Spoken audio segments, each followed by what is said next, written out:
Does the color of the sky mean anything special to you? It does to me. A hell of a lot. When I close my eyes, the sky in my dreams is a deep, dark blue.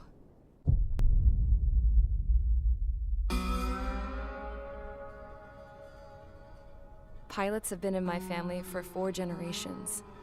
Flying's in my DNA. Even so, my grandpa didn't want me joining the Air Force.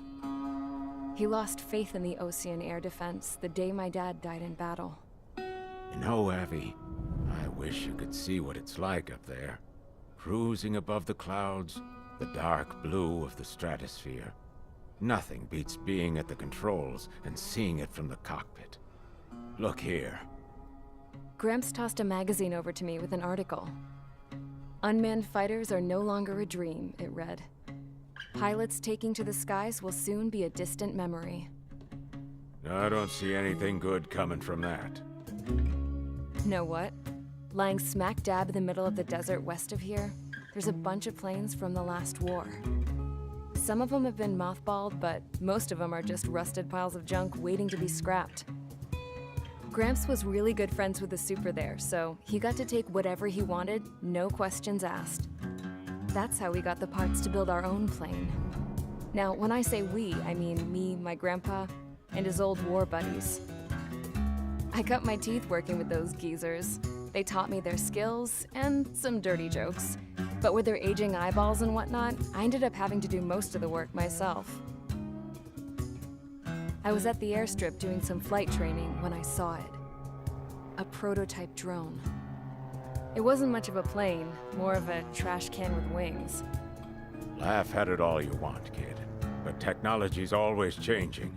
If you don't keep up with it, it'll leave your ass behind. It took 6 years and 8 months to get that engine running. And it took us another 1.5 years after that to finally get the balance of the airframe just right. I'd gone from being a little girl to, well, still a girl, just older. But now, I was all alone. Wherever the souls of my Gramps and his pals are flying, I hope it's peaceful.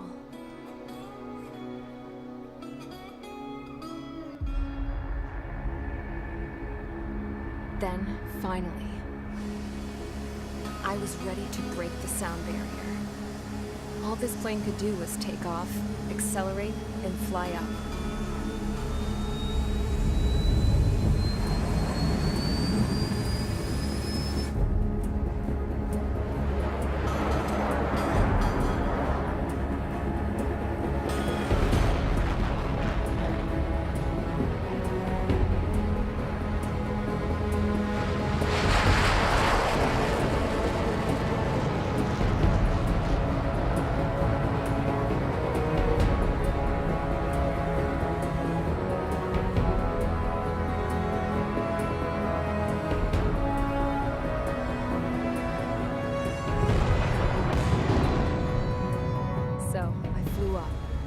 Straight up, through the clouds, higher into the sky.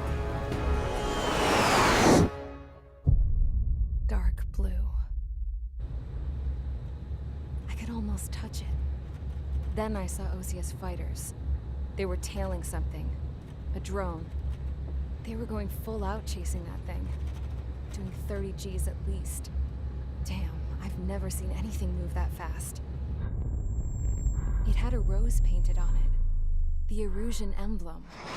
But that country's a whole continent away from here. Right. You should have put in my defense with this piece of junk. Should have built a deterrent too.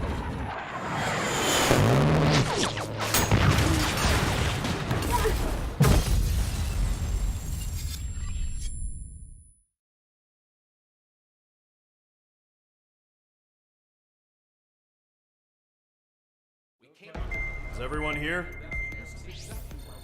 Settle down. I said settle down. You have all been instrumental in helping to maintain peace in Usea as members of the International Union Peacekeeping Force. Until today. Earlier, Our radar site informed us that a group of unidentified aircraft was approaching.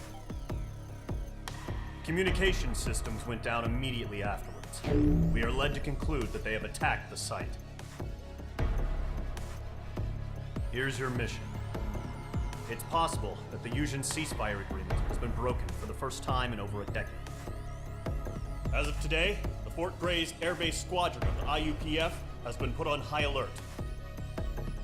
All members who have been ordered to sortie, fly there immediately. Find the unidentified craft, then use your weapons to round them up and force them to land. If the hostiles counterattack, then you will... What the hell was that? There's smoke! We're under attack. Numerous unidentified aircraft confirmed overhead. What? How is that possible? The tank farm to the north has been bombed. Many injured. Scramble! All units, take off and eliminate the unidentified craft attacking the base. This is not a drill. Radar site's still silent. Scramble. Get those birds in the sky. We're sitting ducks. What's happening? Bombers incoming. Don't know how many. Let's clear that runway. We don't got all day here. Main Squadron, head to runway. Column Squadron, take off. Link to Skykeeper. Hurry, Main Squadron.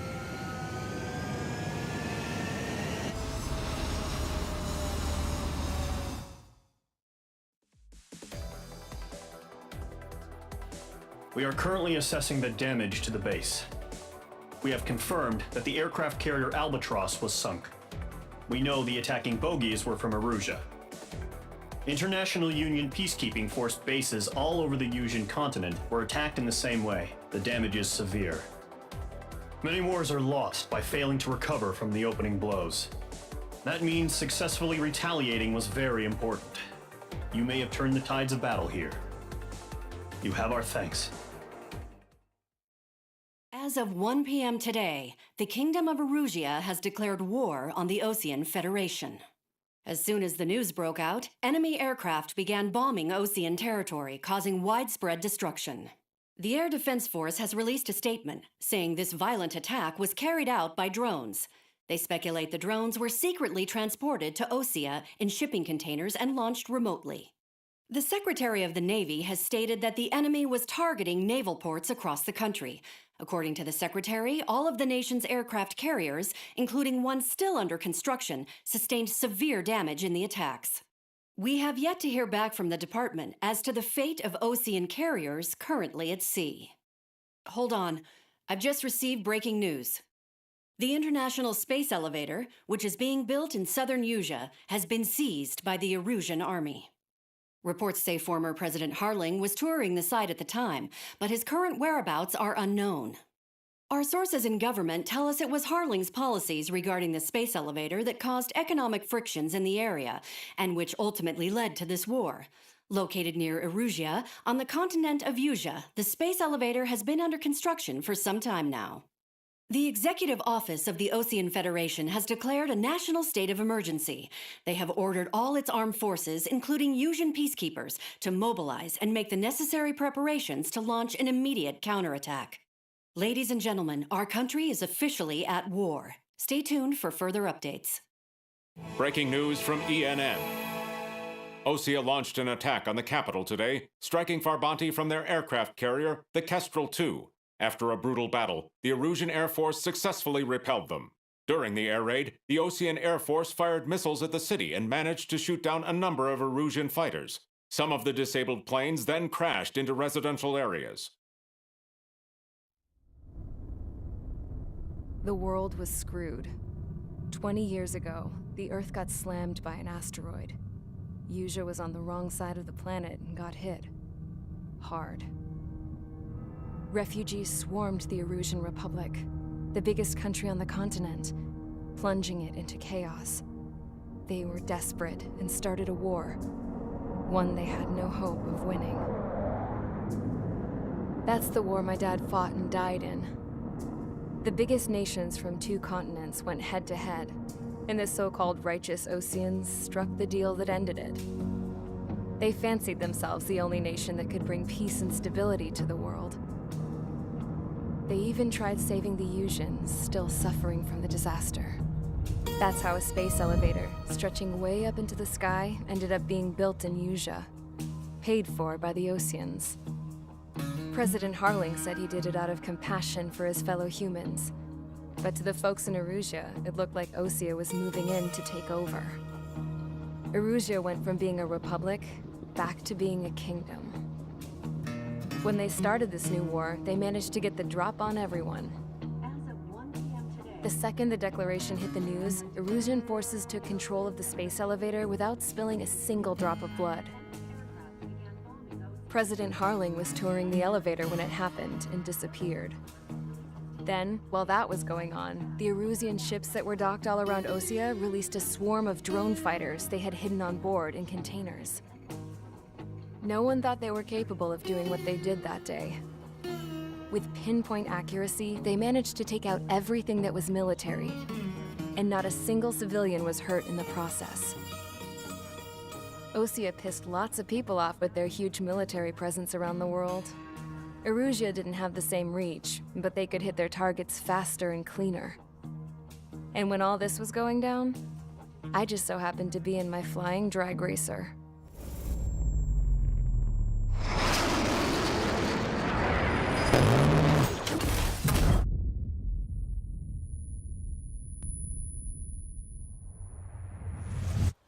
In case you were wondering, yeah, I survived. I crashed in a bombed-out Osean Air Force base, then got arrested for breaking wartime aviation laws or some crap. The world went from being at peace to being at war, all in the blink of an eye. I'm Princess Rosa Cassette Delise of the Kingdom of Erusia. Today, Osean airstrikes have shattered the lives of countless Erusians. Their attacks practically leveled the school I went to. It is heartbreaking.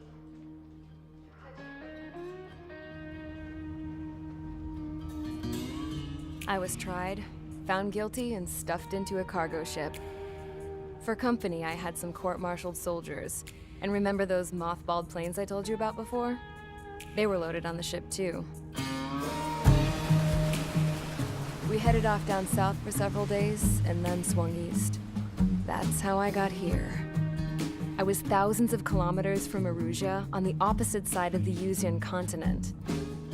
For a port, it was dull as hell. It had 3 rusty patrol boats. And the base? The fences were topped with razor wire, the tower had a searchlight and machine guns, and a truck with a gun turret was parked in front of the gate. Its gun was aimed at the yard. This was a prison. This place looked like a full-on base, but half the tanker trucks were just big balloons, and the runways weren't even paved, just painted on the dirt. The whole place was just one big fat lie. The only reason I was here is because they knew I'd restored a supersonic plane. They wanted me to make something out of the mothballed planes they brought, that they could park on the fake runway. Can you believe that shit? So, I tried to escape. They found out, and set the dogs on me.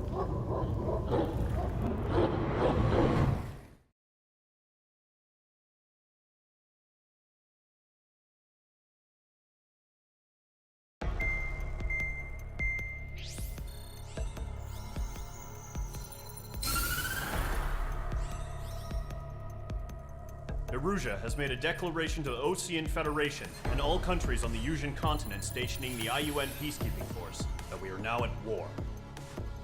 Right after the declaration was made, surprise attacks began around the continent that have inflicted major damage to our armed forces. Forces aligned with Erusia are currently appearing throughout Usia. The combination of these forces has overwhelmed the majority of the continent, and they are now encroaching on us in the east. Additionally, the multinational space elevator has been seized by the Erusian military. After the previous war, the space elevator became both a symbol of peace and a valuable asset in the fight against growing energy concerns. Whoever has control of it will have enormous influence over the entire continent. We cannot turn a blind eye to this critical situation. The Fort Gray's Air Base Squadron has been entered into the order of battle to reclaim the elevator as an advance element. First, you will attack all hostiles coming in the east of Schofield Plateau to stop any interference with the Allied ground troops. The enemy has deployed several vehicles equipped with anti-air radar along the roads. You are to destroy them. They should not pose much of a threat. However, there is a high likelihood that the attack will draw more enemy air support. If that happens, fight them off swiftly and establish air superiority.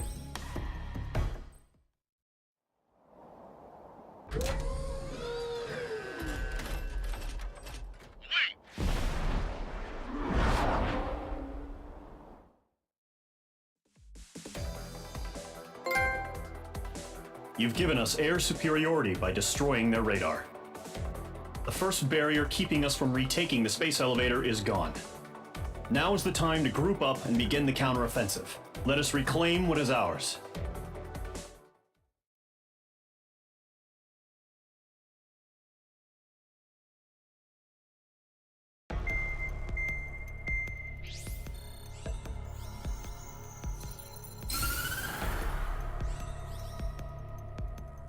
The surprise attacks carried out after the declaration of war saw the peacekeeping forces of various countries, including Osea, suffer major damage. The ships moored around the space elevator and near Gandar Bay have been hit particularly hard. Numerous ships have been sunk and abandoned. Fortunately, our cutting-edge aircraft carrier Kestrel II was at sea, so it was spared from the attack. Kestrel II is now preparing to launch another attack against Erusia's capital, Farbanti. The aircraft carrier Vulture also managed to escape Gandar Bay safely. However, it lost all its aircraft, so it's sailing empty. Today, the International Union Peacekeeping Force reclaims its bid to the space elevator. The Fort Gray's Island Air Base Squadron will rendezvous with the carrier Vulture for a joint mission. The first objective will be to seize air superiority in Schoppenberg in order to secure a route for the support squadrons. The enemy maintains air superiority over Schoppenberg, so expect heavy resistance from enemy aircraft. There's more, so listen carefully. Right from the start of the war, the enemy has been deploying drones. They're using a new advanced type of drone. The unmanned airborne aircraft carrier, the Arsenal Bird, carries this new drone, MQ-101. The Osean Army headed up the development of the massive Arsenal Birds and dispatched them to the space elevator to provide support. However, it's been reported that the carriers may have fallen into the hands of the Erusian forces. If that's true, it could be a significant obstacle for us. We need to regain control of the space elevator ASAP. Good luck out there.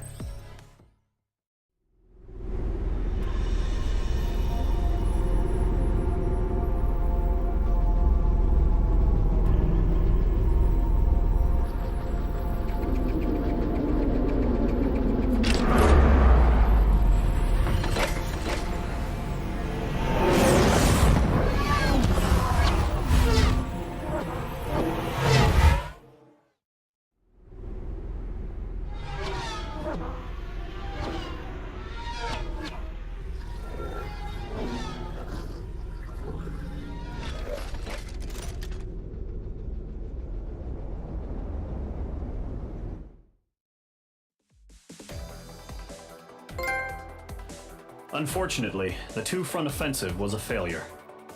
The aircraft carrier Kestrel II was sunk during the attack on Farbanti. Carrier-borne aircraft mistakenly bombed urban areas, and this has turned public opinion in neutral countries against us. Our own forces also suffered heavy losses. If it weren't for a few extraordinary fighters, many of us wouldn't have made it home. The situation is grim. We have precious little time, however. We have to get to the space elevator.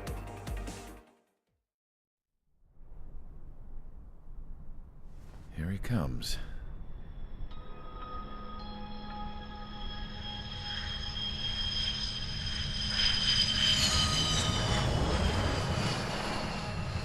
Mihai's looking worse. Thank God he has his granddaughters here to help him out. They're sisters, 15 and 10.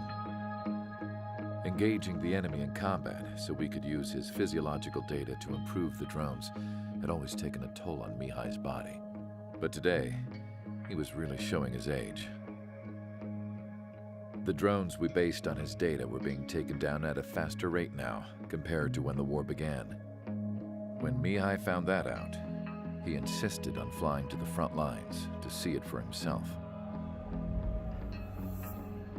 Sometimes he could be so stubborn. His age wasn't the only thing affecting his health. Over the years, flying at high altitudes for prolonged stretches of time had ravaged and poisoned his body. But he was a man of grit. Today, after 28 years, he saw combat again.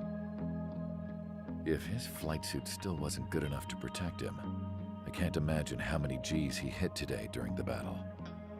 As a pilot, he exceeds all our expectations. It's going to take a bit more tweaking before our drones can match his skill.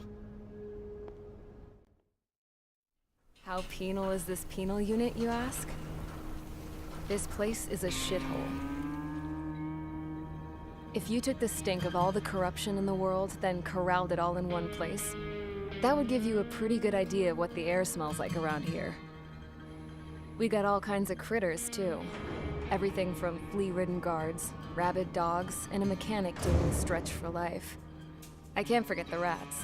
Yeah, we got those. And some pilots who got their wings clipped, too. One's a great pilot, but a lousy thief. One's a gambler with no luck. And one's an anarchist with no balls. Their job here was to rev the engines on the fake runways. The idea was for Aruja's spy satellite to pick up the heat sig.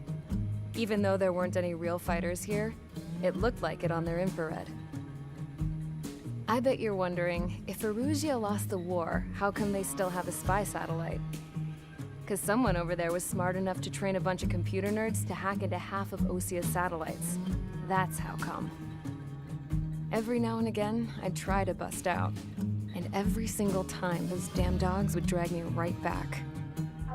When I was in my cell, I'd hear this voice coming from the guards room. It was the Arusian princess rallying her people on the Arusian national broadcast. All us prisoners had become big fans of hers. You want to hear something funny? The guards were big fans too. I swear to God, every time she was on the air, they'd turn up the volume on the radio and sit there listening. I could see how someone like her could win the hearts and minds of soldiers and workers alike. When the princess said something, you could tell she meant every word. Lately, she'd been having more fun with her speeches, and that made her seem even more charming. You could say her charm was like a virus. Whenever she'd point out stuff that was wrong with Osia, the prisoners in here went nuts. Hell, if anyone knew how messed up Osia was, it was the prisoners. They'd shout, "Burn Osia down." No way am I just gonna sit here and rot away in this hellhole. Dark blue. Instead of building fake-ass planes to trick Aruja, I'm gonna build one that'll really take off. You can count on that.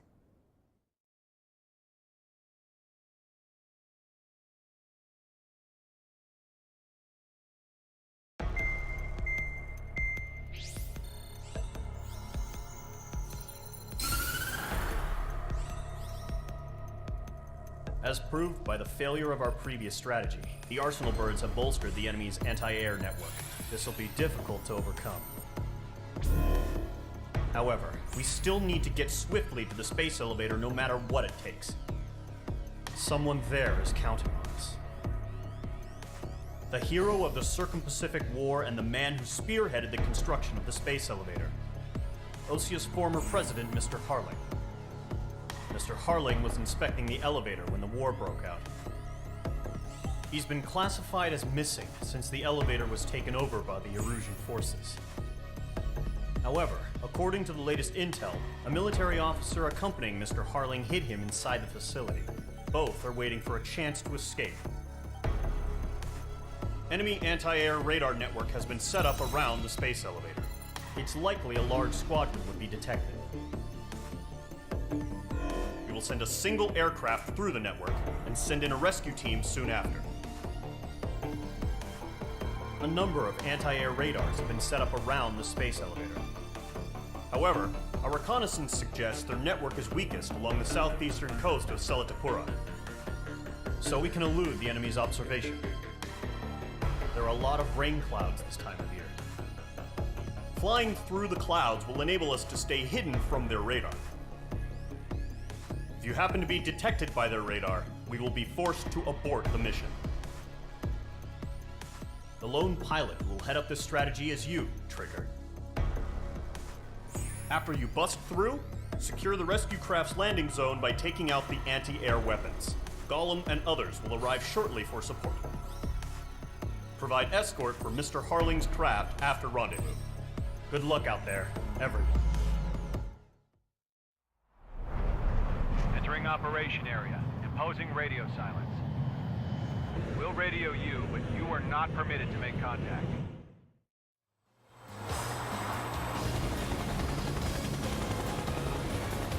Rescue craft tagged on. Initiate. Gargoyle 3 to Babel. Babel, roger.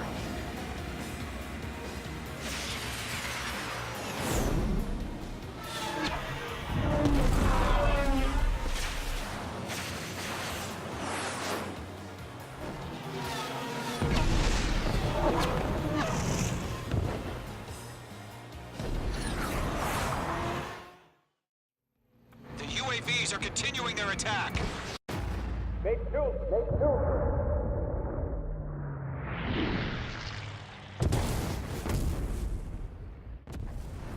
Oh my God. Mother Goose 1 has been shot down. Where'd the missile come from? Mage 2 fired that. It was Ocean. A friendly missile hit him. Verifying the situation. Stop speculating. Friendly fire. I saw it. Mother Goose 1 exploded in air.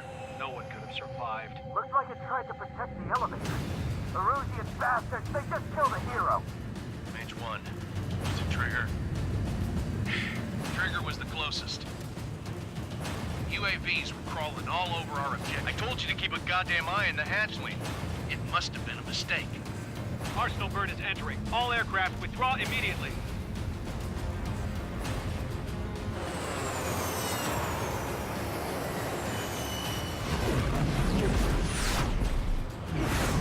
Trigger, you can't fly for a while. You understand?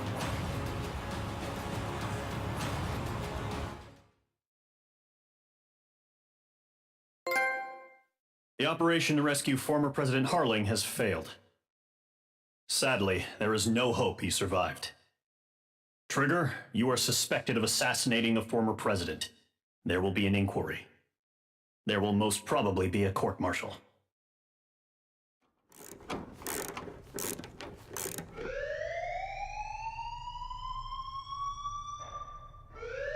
Bad news for us here at the prison.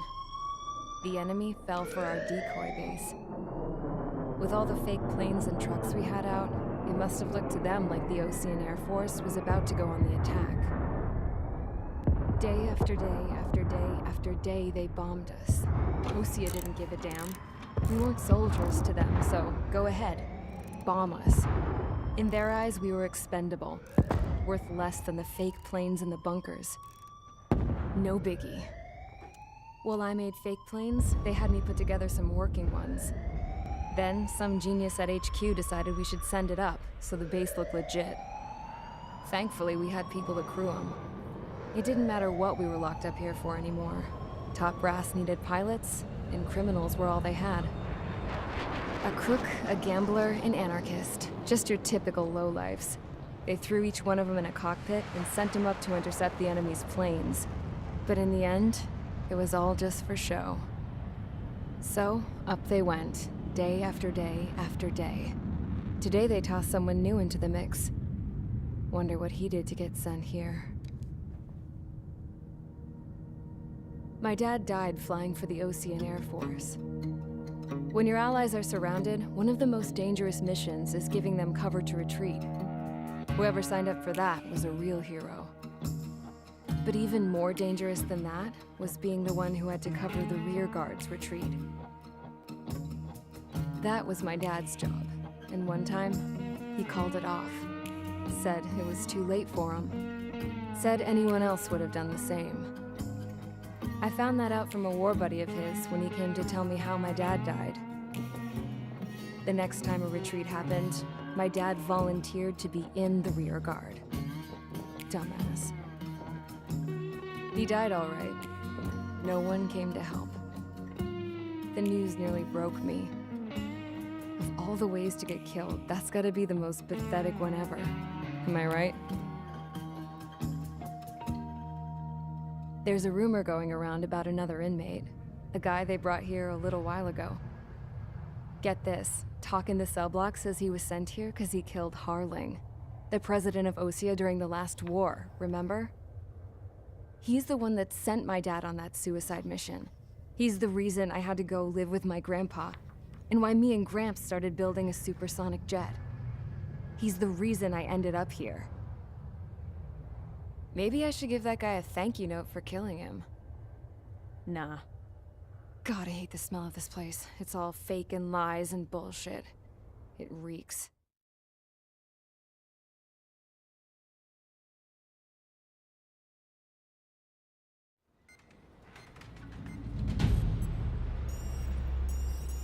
All right, guys, I'll let you in on some juicy info. The new guy was found guilty by the International Union Peacekeeping Forces court-martial. He is the murderer of Harling in the flesh. His tack name's Trigger. Now, as of today, he may be attached to the Ocean Air Force Base 444th Squadron. But that is just some symbolic bullshit. It doesn't really matter if he's Harling's murderer or not. Every last one of you has been incarcerated for one reason or another. You cons have an obligation to atone for your crimes. A few of you in the penal unit know how to fly, and HQ needs to plug the deficit in our Air Force. So they proposed sending you guys on a reconnaissance mission to the Waiapolo Mountains. But that idea was flat out rejected. Nope, you'll be atoning for your crimes right here at this base. This base is a decoy designed to draw enemy fire, and as members of this base, you'll be taking hits from the enemy. This will allow our forces to safely prepare a counterattack. Incoming! Switch off that alarm. It's just the usual. I thought Zapland was supposed to be an isolated area. Okay, I'm gonna need a few aircraft to scramble. Again? Wonder how many we'll lose today. Better than solitary. How many can actually... Enemy aircraft detected over the dummy runway. We just need to make it look like we can put up a fight. Some of those piles of junk can at least take off. Let's get the guiltiest cons in the sky first. We'll start with Harling's murderer. We don't expect you to down any bombers, but what we do want is to make them think that we've got an active base here. Follow orders, Trigger. Taxi to the runway now. Check your altimeter and wait in front of the runway. Control, would you kindly send me up first? Serie, Champ, this is the control tower. You're not cleared for takeoff. Obey orders. Go to hell. All aircraft preparing for takeoff. Watch out for Serie. He's forcing a takeoff. I'll take up command. Any objections? That'll get decided in the skies. Touche. Trigger, your call sign is Spare 15. Consider it your prisoner number for the air. Commencing deception and interception.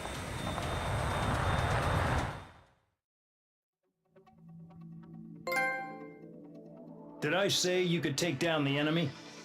Throw anyone who disobeys into solitary. Mihai's granddaughters liked to keep to themselves mostly.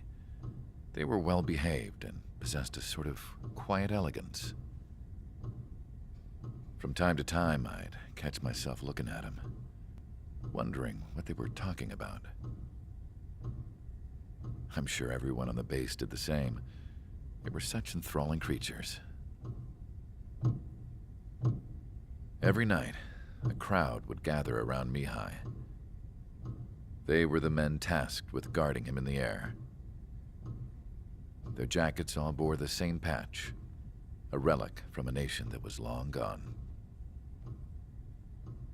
Decades ago, during the Age of Expansion, the Kingdom of Erusia absorbed many countries. Theirs was one of them. Mihai asked them, "Yet what is a nation? Can we actually see the physical lines that divide one from another?" People of my generation can no longer speak the language of our homeland. My grandparents always look sad when they see I have no idea what they're saying to me. Mihai didn't say a word after that. His scarred face betrayed no emotion. He didn't get those scars from flying, though. Mihai was originally from Shalaji.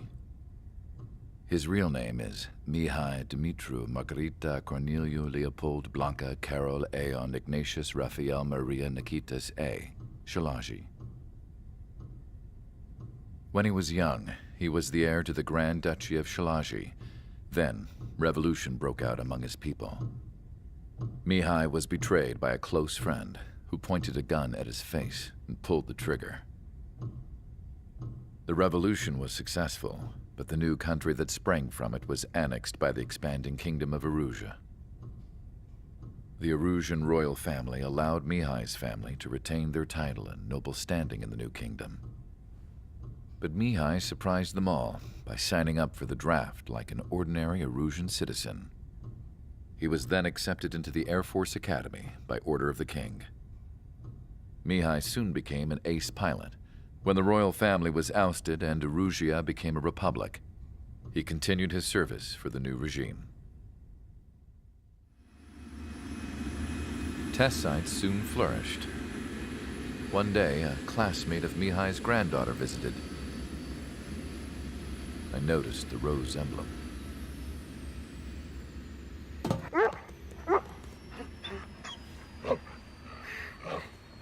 She laughed like a princess, and I found out later she was indeed the daughter of Erusia's new ruler.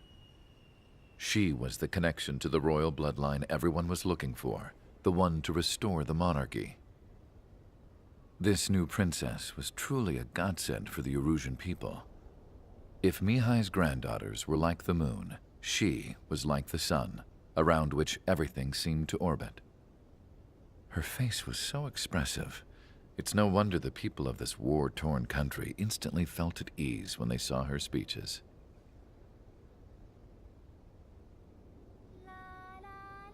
They started singing. The pilots of the support plane smiled, even though they wished their nation were independent from hers. Angelic. I wonder how Mihai felt about all of this. It was my job to research his neurological data, after all. I wish I could figure him out. Whatever his feelings were about losing his homeland, he kept hidden, even from me.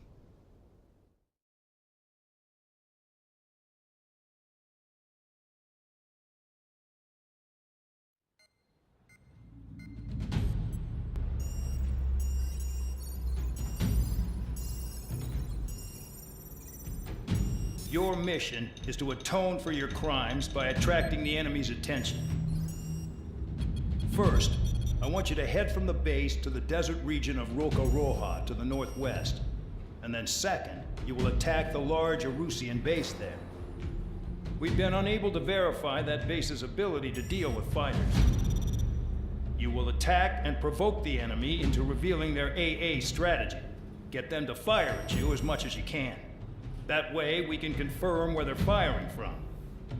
Then it's a case of sending in a regular force to clean them out. For this mission, we prepared a frontline base that can be used for ammo replenishment and aircraft repairs. However, this is not for you guys. Only the regular force has permission to use it. Even if you run out of ammo, don't forget that you're just decoys. You stay out there as targets for the enemy.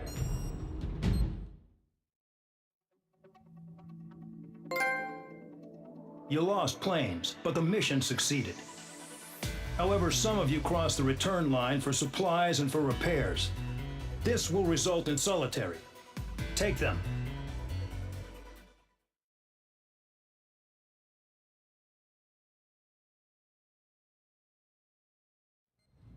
You know, I've received a medal for my ingenuity in finding a use for you cons. But just remember, if you disobey orders, there's a special place in solitary confinement for you. Your so-called right to complain was forfeited the moment you chose to break the law. Okay then, go make yourselves useful. An Osean Air Force squadron is currently entering Erusian territory for reconnaissance. Due to certain factors, their return route has been changed. The new return route will be through Yinshi Valley, a scenic and rocky karst area. The enemy's radar facilities and anti-aircraft weapons hidden on the mountainside pose a serious threat. Your mission is to destroy them and get our guys out in one piece, even if it puts your own lives in danger. And it is important to remember, they will send up interceptors if you're detected. So you will need to choose something useful in a dogfight. The weather won't be on your side, but you're doing this whether you like it or not. Worry about the squadron's return route, not your own. Your mission is to get them back safely, which I think is the perfect punishment for your crimes.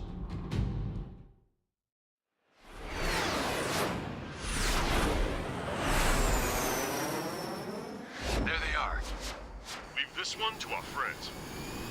Wish we'd used that hole to get home, too. Things don't always go perfectly.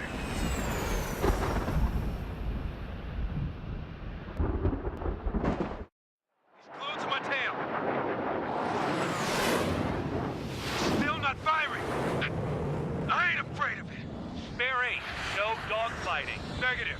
I'm not letting this slide. Woohoo!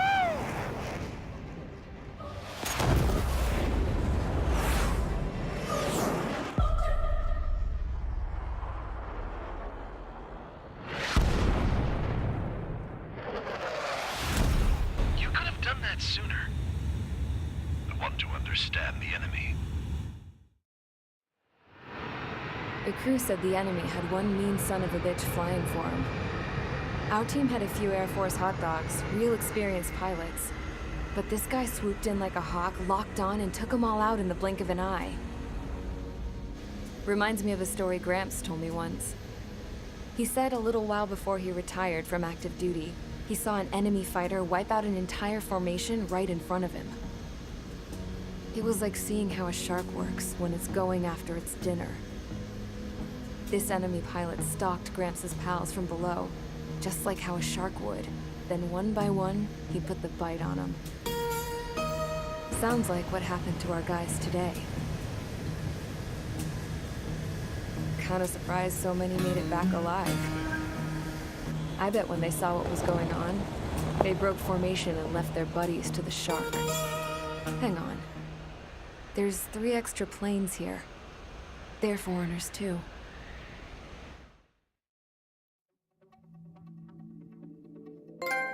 You returned without permission and failed as escorts. So how about you rethink your value while in solitary? Take them away. Well, well, what do you know? Pilots made it back to base alive. Treat them well and feed them plenty. After all, we have to get a favorable report out of them. I've spent enough of my time being the commander of some worthless penal unit. I had a chance to talk to one of the pilots that escaped back here, so I took it. Apparently, 2 of our planes took the enemy on alone. They covered the Allies so they could retreat. The hell kind of idiot does a thing like that?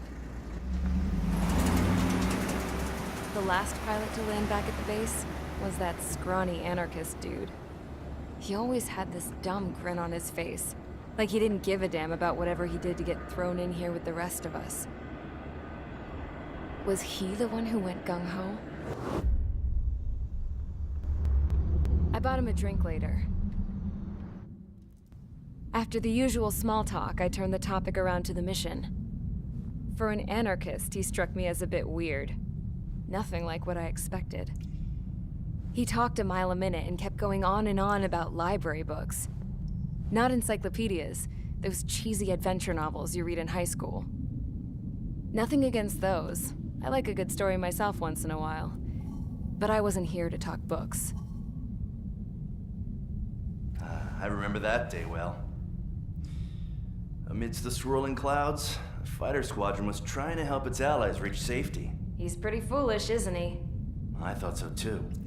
Suddenly, a highly skilled enemy fighter squadron appeared and began picking them off at the edges. One by one, they fell right out of the sky. Although, I guess there was nobody around that was even more foolish to go to their aid then. So you simply watch things unfold from a distance. Yeah. I mean, who would have ever thought that I'd just go and follow them straight into the enemy squadron like that? After what felt like decades, I finally got to the info I was looking for. He wasn't the guy. He said he was just following his wingman's lead and managed not to die somehow. The hero on this mission was the new guy. The one that killed Harling. How did you feel? I'm still kind of shaken up, actually. But you know, I do feel a certain sense of pride, too. He really is foolish, isn't he? Yep, he sure is.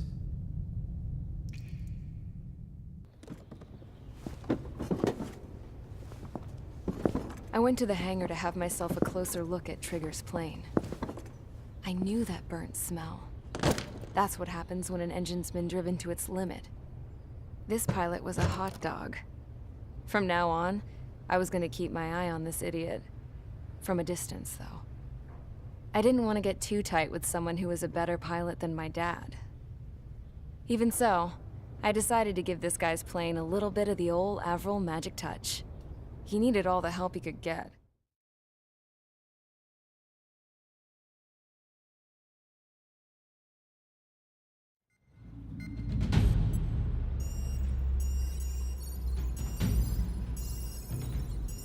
Attention! If you disobeyed orders in the previous mission, line up over there. You won't disobey a second time. Do not test my patience. The biggest threat to our forces is the enemy's enormous swarm of drones. In order for our forces to penetrate deep into Erusian territory, we'll need to clear a path. You will destroy the enemy's fuel plant. HQ has found evidence that fuel is being moved intermittently inland from a refinery at the harbor in Artiglio. It's likely they're supplying fuel for the various drone bases. Those of you whose food privileges were taken away already know how this goes. We silence the drones by taking their fuel.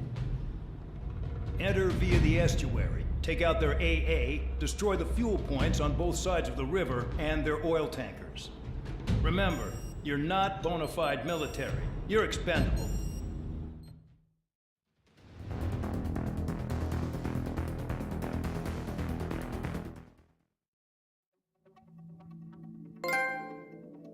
The mission was a success.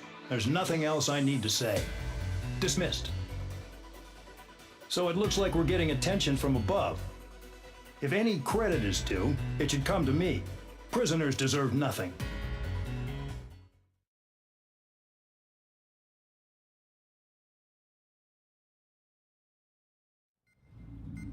It seems headquarters is starting to view some of you in the penal unit as a valid military force.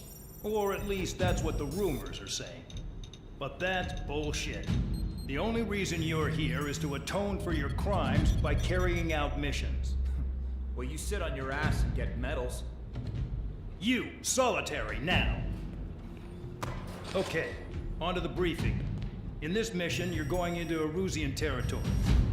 We know the Erusian Forces communications facility to the north in the Waiapolo Mountains is linked to the swarm of drones. Your mission is critical. You will destroy the facility and then weaken those drones. As it's important, the enemy won't go down without a fight. The area is watched over by spy satellites. If discovered, expect AA missiles. Unless you have a death wish, you must use the clouds for cover around the sides and base of the mountains. Use the clouds to hide from their satellites, and you just might have a chance to shake off their missiles. If you do find a missile on your tail, head to the clouds and pray.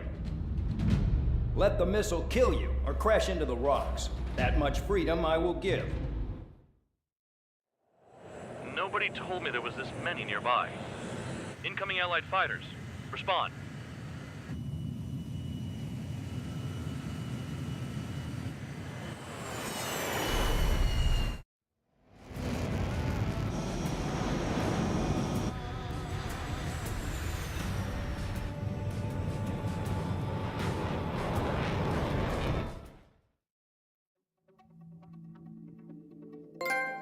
The mission was a success. There's nothing else I need to say. Dismissed.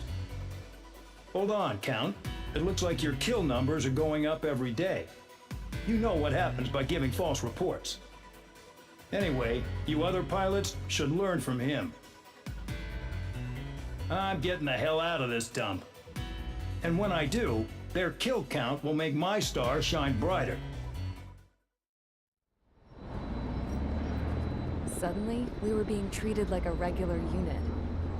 We've been ordered to pack everything up and move the base further inland. We even got a transport plane.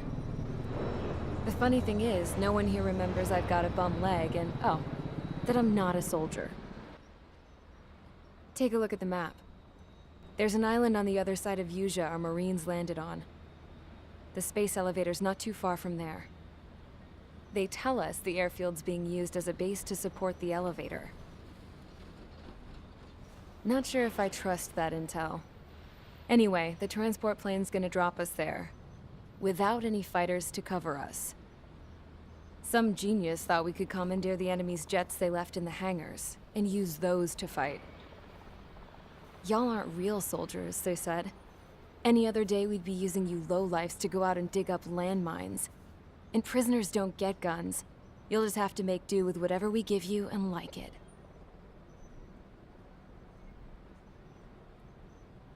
A phone. They don't let us prisoners near them. But with all the hustle and bustle of moving the base, they forgot to lock this one up. Looks like an antique. I lost my right for a phone call ever since I was arrested and locked up.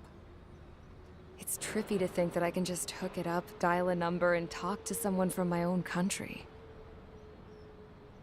Planning escapes ain't all I'm good at.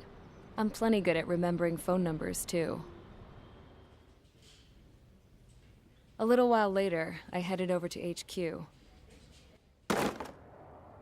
You must know. We did get a call direct from command. That pipe, what exactly are you doing with it? My grandfather had a lot of friends in the Air Force from his time as a lieutenant. My point? Well, you're going to set out in your own special aircraft. Then you'll send everybody else off in the wrong direction while you head somewhere else. All right, fine. But just you and you alone. You're the only one allowed on board. Besides, there's only one seat left. I said cool. That's exactly what I wanted to hear.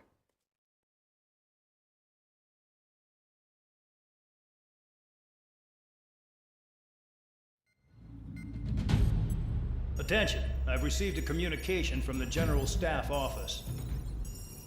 It seems your ability to carry out missions has gotten the attention of the higher-ups. All of you have been pardoned. The Ocean Air Force Base 444 Squadron is now officially legit. In celebration, you are to join the operation to take back the base on Tyler Island in southwestern Uja. The battle is underway, and the airport to the south has been reclaimed. However, fighting with the remaining forces in the north is still active. You will all be stationed at the airport. The battle is not letting up. We expect extensive losses to all involved. Still, the fact that we've gained new ground is a blessing. My time as CO of the penal base is over. All command personnel, including myself, are being moved to a base in far eastern Uja.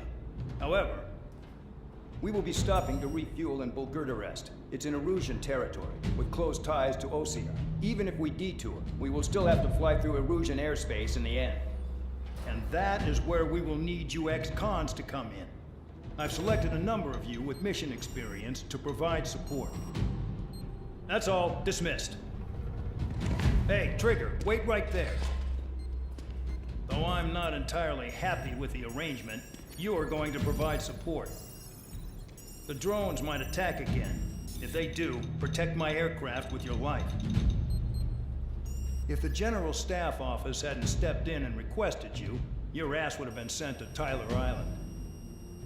You were covered in Harling's blood, yet you still are messing around behind the scenes. You breathe in a way I don't like, and I'll shoot you out of the damn sky. So the liaison plane left without me. Yeah, I know. I'm heading into hell. Whatever. If the Khan's here and the dumbass prison guards are going, why shouldn't I? I'm no angel. I mean, my old man died playing hero, and all I do is hate him for it. It ain't gonna be a picnic, that's for sure. Adios, you damn fool.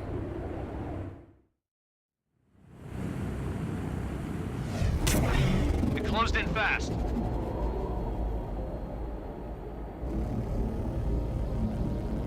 Unknown considered hostile. Respond to the situation. Protect Roper 1.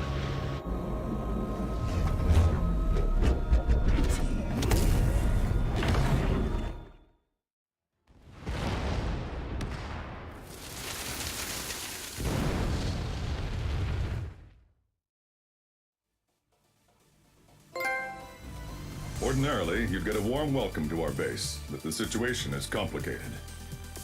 That drone is the enemy's latest experimental craft. We wanted to collect data on its capabilities, but that's gone out the window now, hasn't it? To be honest, I didn't think it could be brought down by anything. Oh yeah, your commander has been transferred to a different post. He's probably headed to the front lines where things are hottest.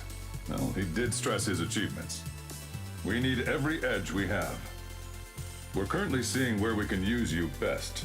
Stand by for further orders.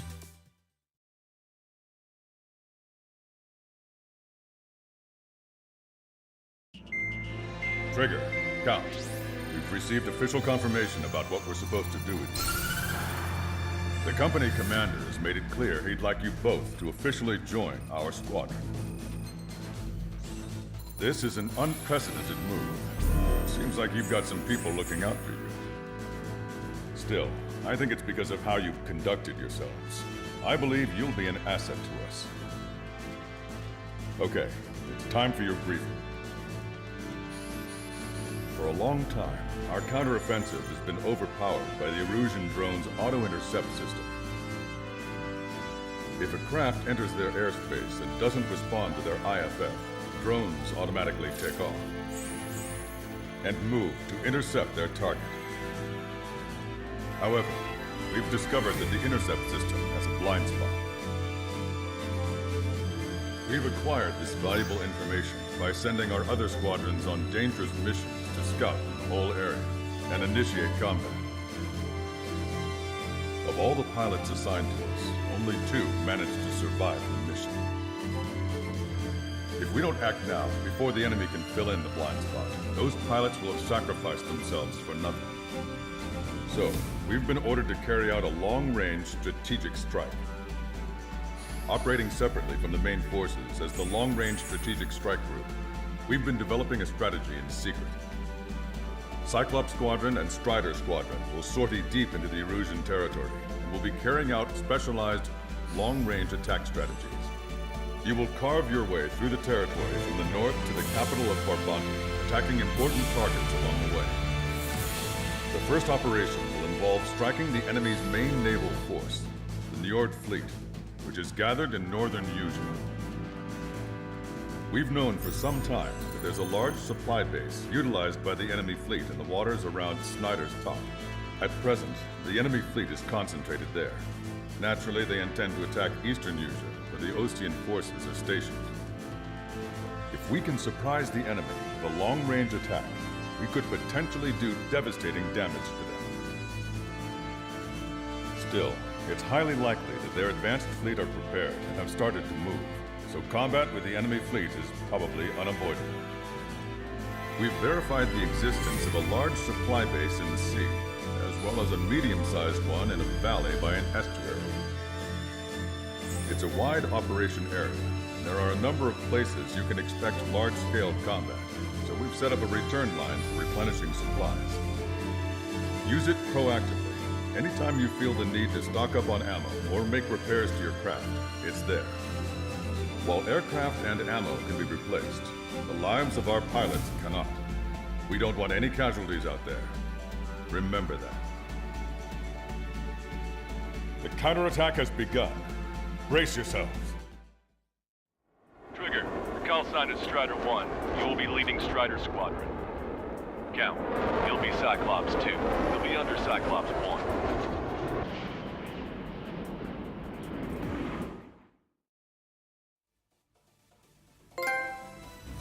The mission was a success. You did more to hobble the enemy's sea power than we first expected.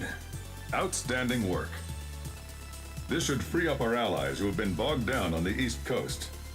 In addition, this success allows us to finally move on and initiate the operation to shoot down the Arsenal bird. We have a long road ahead of us. Get some rest while you can.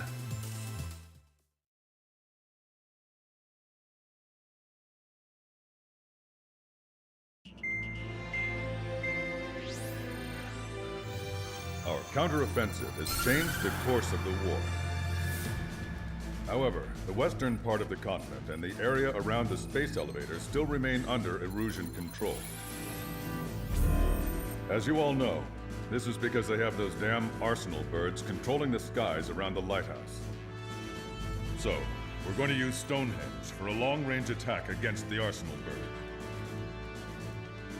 In addition to helping to destroy the asteroid, Stonehenge was also utilized by the Erusian forces as a weapon in the Continental War.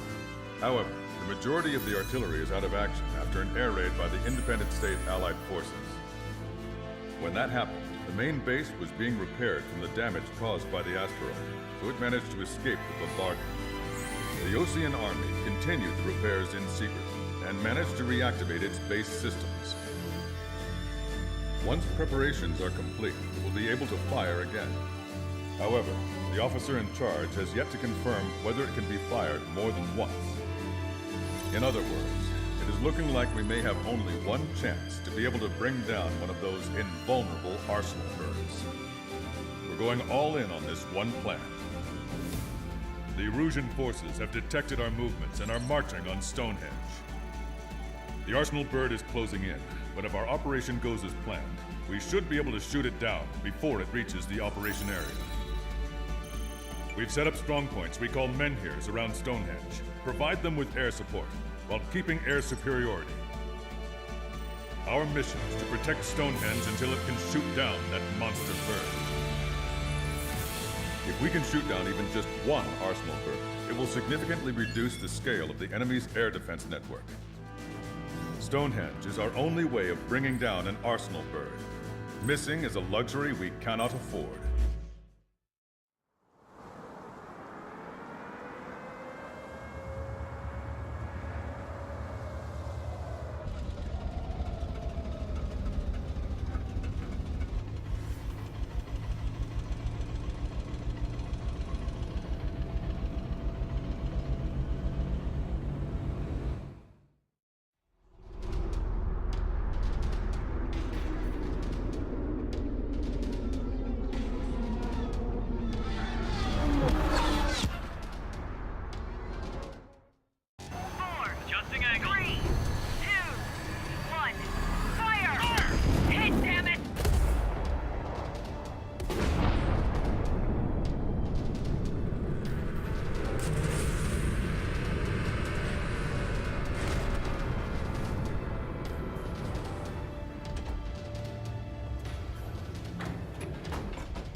The mission succeeded, but at a great cost.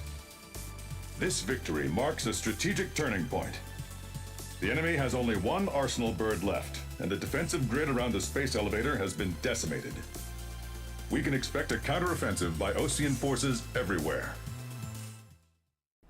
I was born downtown, in our capital. When I recall my homeland, my thoughts are filled with the sights and sounds of the city. But home means something different to each and every one of us. Therefore, I've decided to visit every place where our citizens call home.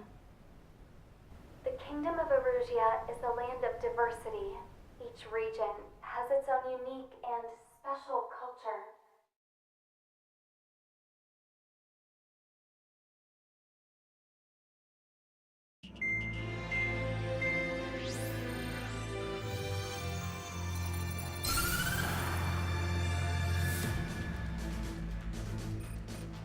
The destruction of one of their arsenal birds has significantly reduced the scale of Erusia's air defense network.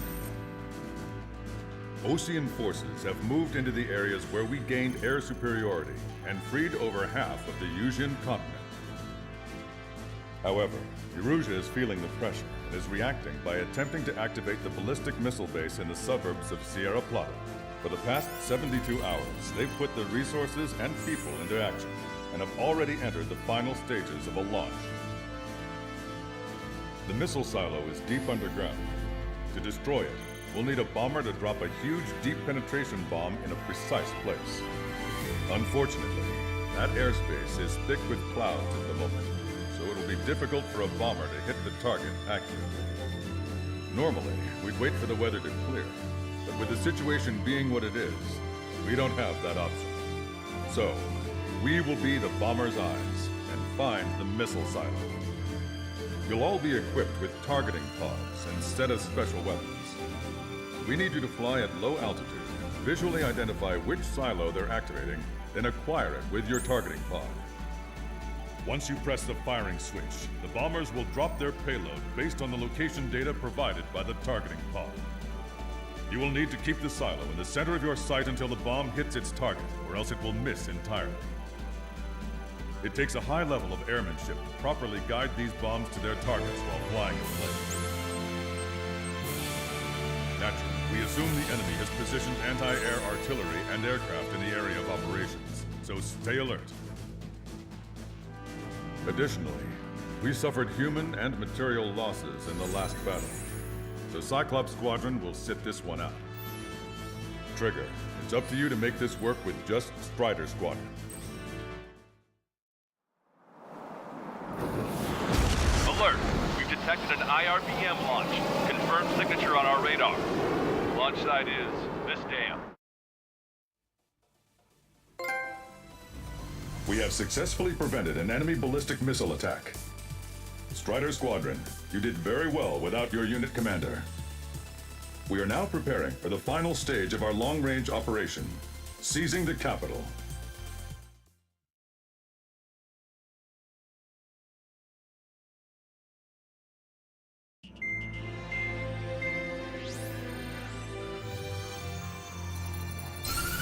With the loss of an arsenal bird followed by the destruction of their ballistic missile base, Erusia is running out of ways to counter. This is a great opportunity for the Osean army to bolster our power to eventually take down the Erusian capital of Farbanti. The special long-range strategy is entering its final phase. Our objective is to attack and capture the Erusian Air Force Base in Cape Rainy in northern Erusia. This important base is at the forefront of our strategy to establish control of Farbanti. Under the cover of night, our plan is that all squadrons will invade from the valley to the south and mount an air assault on the area. The enemy's observation field has eyes on the skies above the valley, so your altitude will need to be restricted. If you go over a certain altitude, the enemy could spot you, ending the mission in failure. Keep that in mind. Once you arrive, you are to take out the enemy's air defense forces as soon as possible and prepare for the support squadrons. When the air defense forces are neutralized, the helicopter squadron should arrive carrying Marines. The plan is to take control of the base. Getting through the valley is only half the job.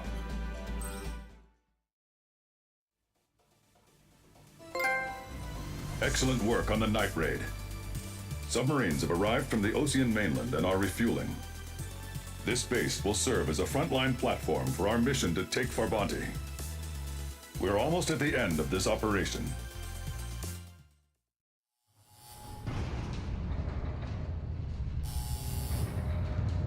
Mihai's second sortie was designed to calculate how his physiology changed under the stress of combat. My job was to compare his performance as a pilot now to when he was younger and understand how his skills evolved. To tell you the truth, I'm not sure I wanted to know the answers anymore.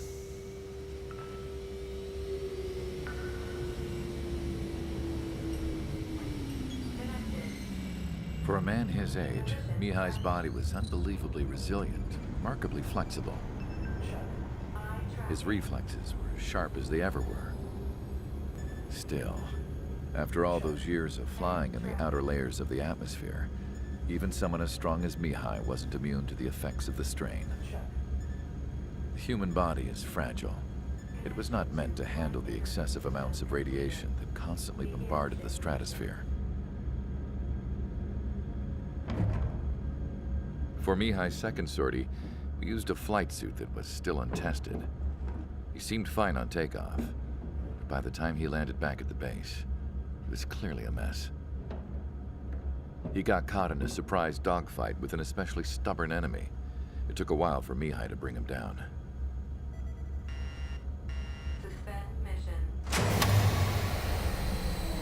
The suit was ineffective. According to the data, it wouldn't let him fly to his full potential. A new flight suit was made to my exact specifications. When it finally arrived, Mihai's granddaughters glared at me with their disapproval. They blamed me for the pain their grandfather had to keep enduring. But Mihai remained stoic. He wasn't the type of man who cared about anything that happened here on the ground. I wasn't worried about it. I was confident the new suit would protect him thoroughly so that he could maneuver his plane any way he wanted. The moment he took off in his new flight suit, I realized what I had failed to before. Right after takeoff, as the wheels retracted, the plane suddenly arced up. It accelerated so quickly. I had never seen a plane move like that before. Mihai hit the high G's multiple times before disappearing into the blue. The support team couldn't even keep up. And then I knew. I understood why he never seemed to care about restoring his stolen country back to its former glory, and why he didn't seem to care about anything that happened here on the ground. Of course, Mihai's kingdom was the sky.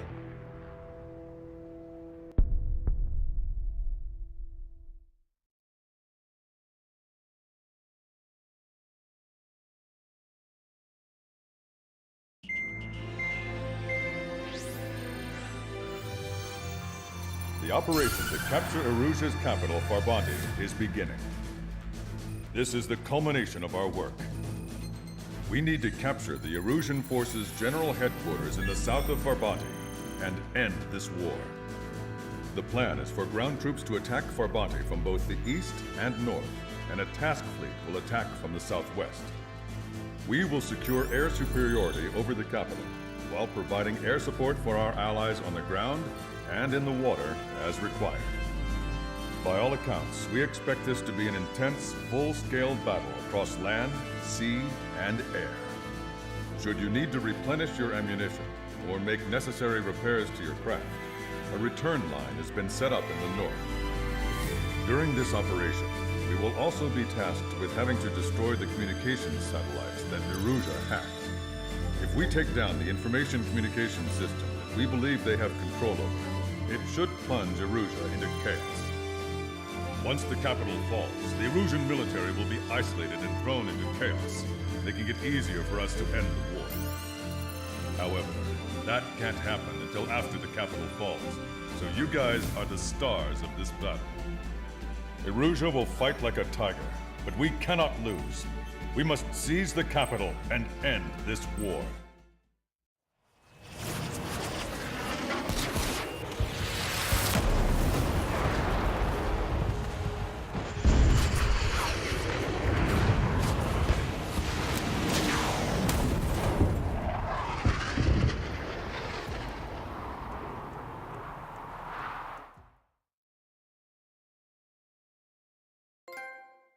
This is a peacekeeping force forward base near Erusian territory. Other Allied aircraft have probably been forced to make emergency landings at other airfields. We don't know much. The mission to capture the capital is nearly complete, but we unfortunately have no intel. The enemy communication satellites are down, and we have confirmed the deaths of several Erusian leaders. But our enemy was smart. They had a similar plan. Our own communication systems were destroyed at approximately the same time. We have no idea when or if they'll come back online. Stand by for further details. As far as the chaos we find ourselves in these days, it's difficult to say which side pulled the trigger first. Erusia deployed an automatic intercept system with drones. Osea implemented long-range attacks to bypass them. So Erusia decided to sabotage Osea's communications and navigation technology. Erusia couldn't launch a satellite themselves, but they were still able to hack the software of the Osean transmission and navigation systems. Before Osea even noticed, half of their satellites were hijacked. That's when things got ugly. In an attempt to knock out each other's capabilities, both forces launched fighters loaded with anti-satellite missiles at the same time. Only military satellites were targeted. However, their destruction created a debris field in orbit, which wiped out scores of other satellites, both private and government-owned. What kept the world relatively sane up to that point had been free-flowing data and information. But now, those were gone. All that remained was chaos and confusion. Government and civilian broadcasts and transmissions were cut off. The flow of information had ceased. Forces on both sides of the conflict now found themselves unable to communicate with their superiors. Many of the smaller countries annexed by Erusia and yearning for their independence seized the opportunity and started their own uprisings. As for why some of Osea's military decided to break off from the main force and continue on their own, I have no idea. Perhaps there was some sort of dispute over the chain of command.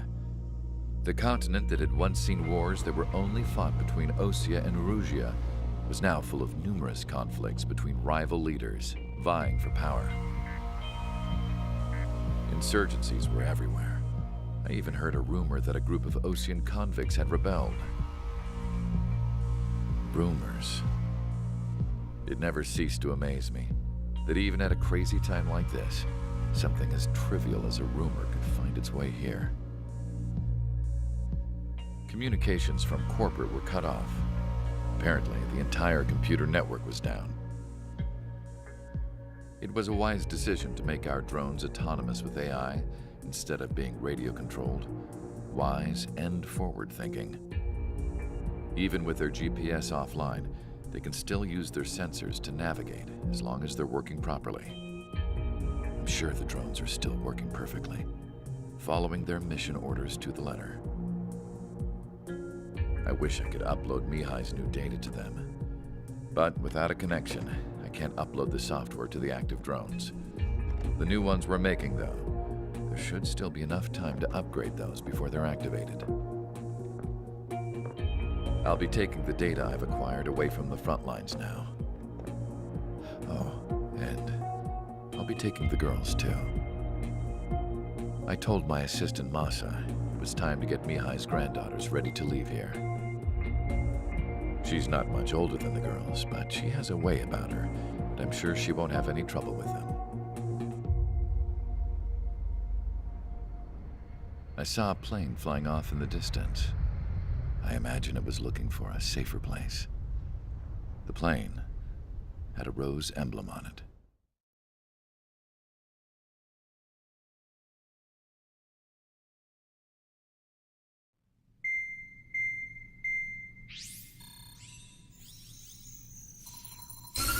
Erusia's communication networks have been down since their satellites were destroyed.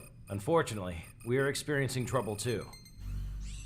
All of Erusia has been affected, and we don't know when things will be back up and running.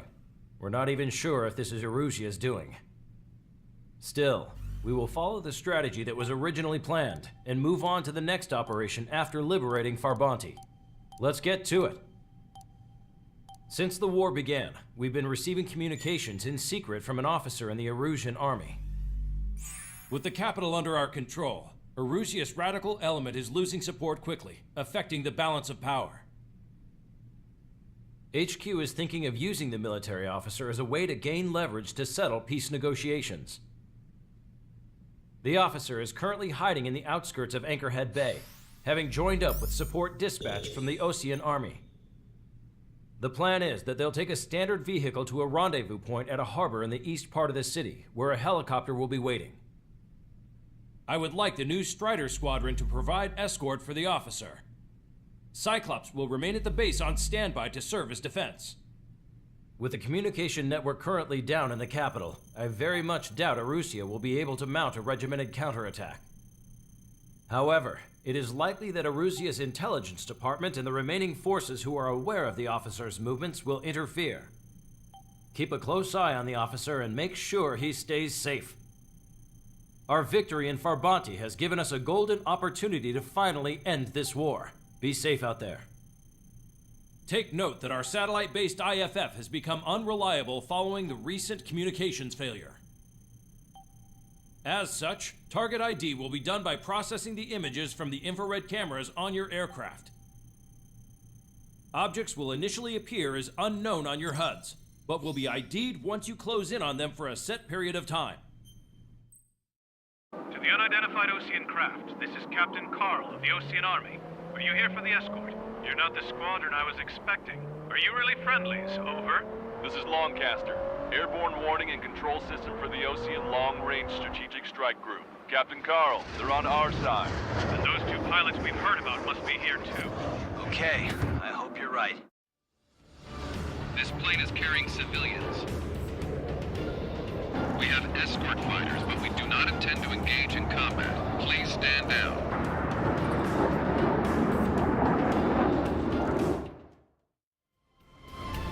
General, the Osean aircraft is here to pick us up. The approaching Osean aircraft. Osean's army? Elaborate. They stole our sealed orders. It should be a piece of cake. Are you sent by the General Staff? No, we'd like you to send... I can't!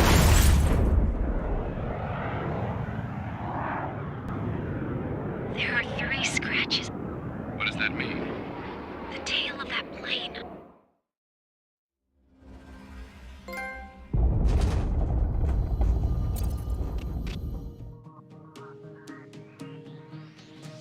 In order to respond to the attack on the base, Cyclops has scrambled after being on standby. We'll head up too, once our planes are ready. Oh, and Labarth is dead. What did you say? Apparently, he was shot down by another Osean aircraft after he left the area of operations. I mean, I know it was chaos, but still. At any rate, the sealed order operation has come to a close. We have no idea about a plan for going forward. All we can do for now is watch our own backs. What's up with the commander? He's staying in his room. He's still alive, since we can hear him crying.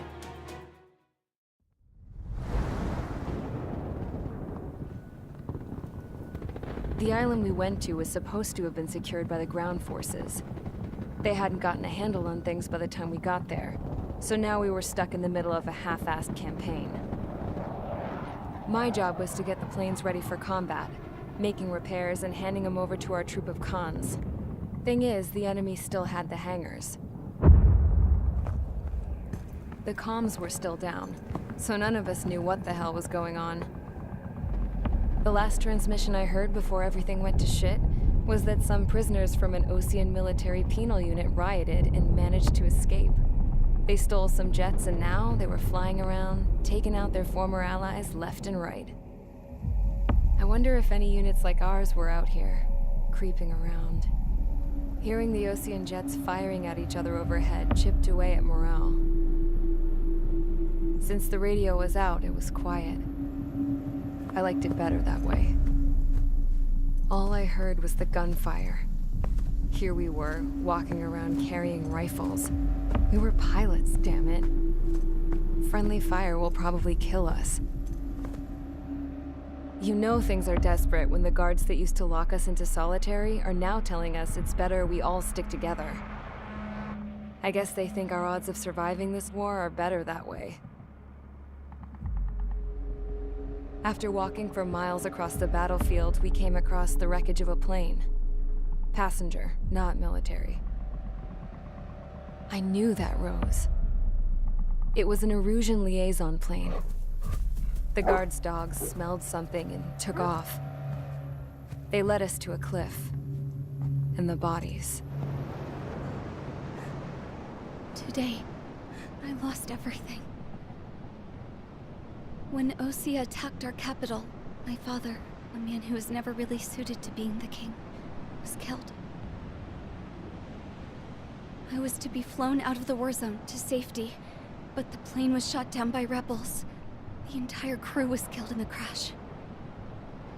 Soldiers appeared and one shot at me. My dog went after him and I shot him to pieces. He was my best friend.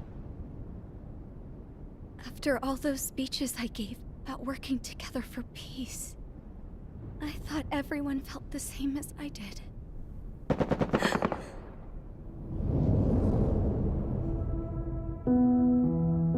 I'm sure the soldier who shot at me knew I was the Princess of Erusia. He was Erusian too. More soldiers have come. Now, there is no one left to protect me. I am so numb, I cannot move. I watch as one of their dogs approaches. It sniffs mournfully at my dead friend. I wonder if it grieves for him as much as I do. I can barely think. I feel weaker by the minute. I don't know who these soldiers are with, but I managed to take a sip of the water they gave me. How long have you been here? Somehow, I muster the courage to answer the woman's question. I tell her I've been there 3 days. They gather around me with grim looks on their faces. What would they do if they knew I was the Erusian princess? After searching the cockpit of the plane, the woman who spoke to me before came back to me. This is an air-to-ground tactical radio. It still works! I noticed she walked with a limp. She knelt down next to me and asked her companions to give me some food. And then, very softly, she said, "You see, I used to listen to your broadcasts, Your Royal Highness." Just what did you see here?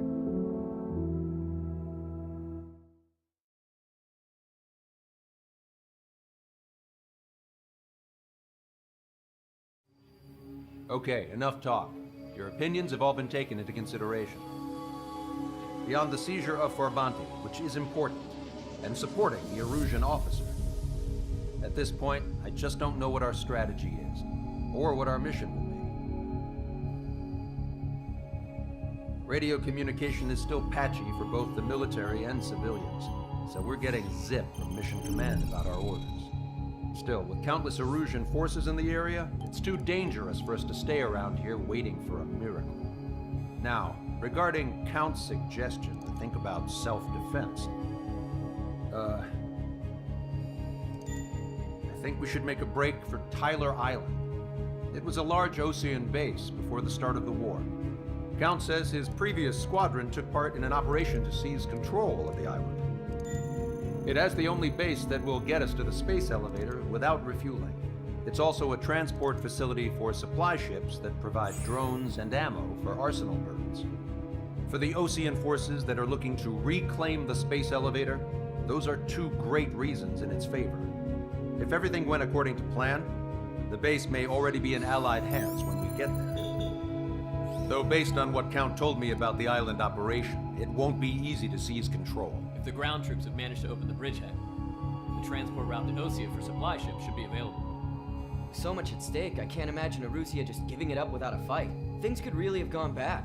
Even if there are enemies left, they should be pretty easy to suppress. I just want to go home, man. Me too. With that look on your face, Trigger, I know exactly what you want to do. If Trigger's ready to kick ass, then so am I. Damn straight. We're with you, Trigger. It's decided then. Let's get all the aircraft and haul ass to Tyler Island. Although we can avoid the Arsenal Bird's anti-air network, there's still remnants from the Erusian forces. I want to get to the island without getting into any unnecessary combat. Pick a fast craft and fix it how you want. Pack for a long trip, but remember, if you drag your ass, you'll get left behind.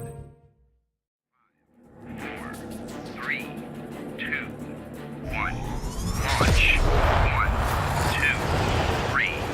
The mass driver is accelerating.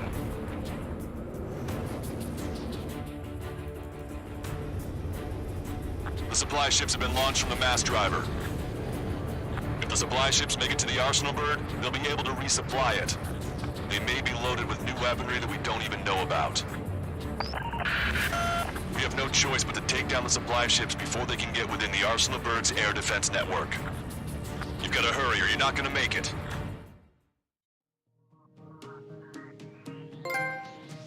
Good. Take a seat. Everyone's here. All right. Good work in sinking the supply ships. Not to mention saving the refugees.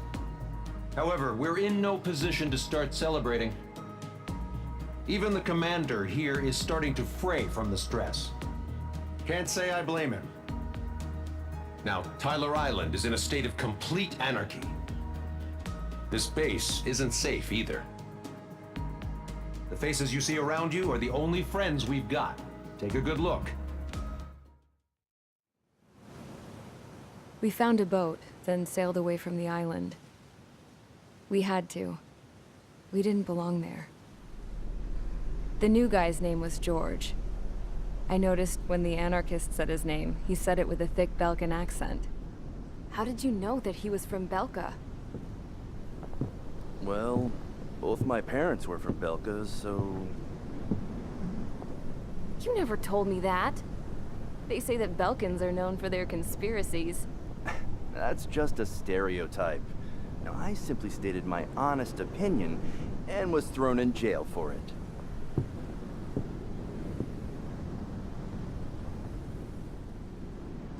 The princess sat there looking miserable.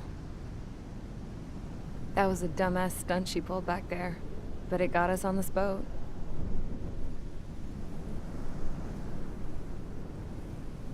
Take a look at that.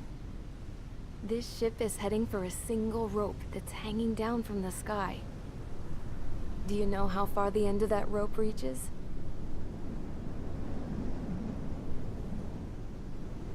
Outer space. No. It is a direct connection to the very potential of mankind itself. Or at least it was until war erupted.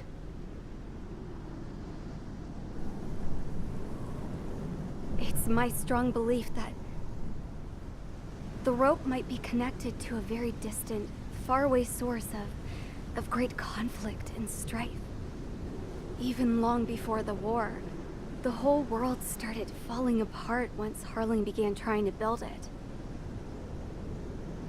I often wonder what was going through Harling's mind when he was trying to destroy the very thing that so many people were sacrificed in order to create.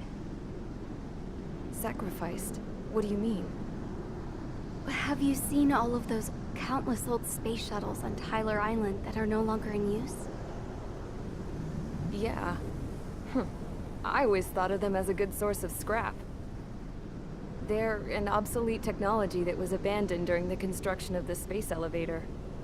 Which would mean that if the space elevator was destroyed, it would be that much harder for mankind to reach the stars. Until we find another way. But even then, Harling still went ahead and tried to destroy it. At the cost of his own life. That's not the way I heard it. What I heard was that he sacrificed himself to protect the tower from an incoming missile. Oh, I was told he tried to fly his ship into the tower in order to destroy it. I wonder which story is true, Your Royal Highness. I don't know. Looking at it objectively, it's reasonable to believe that Harling had both options before him. When it comes to which one you think he took, I guess it's like a mirror. Yes, it is. It's like a mirror looking into your own soul, based on whichever choice you believe it was. At the moment, though, I can only see darkness.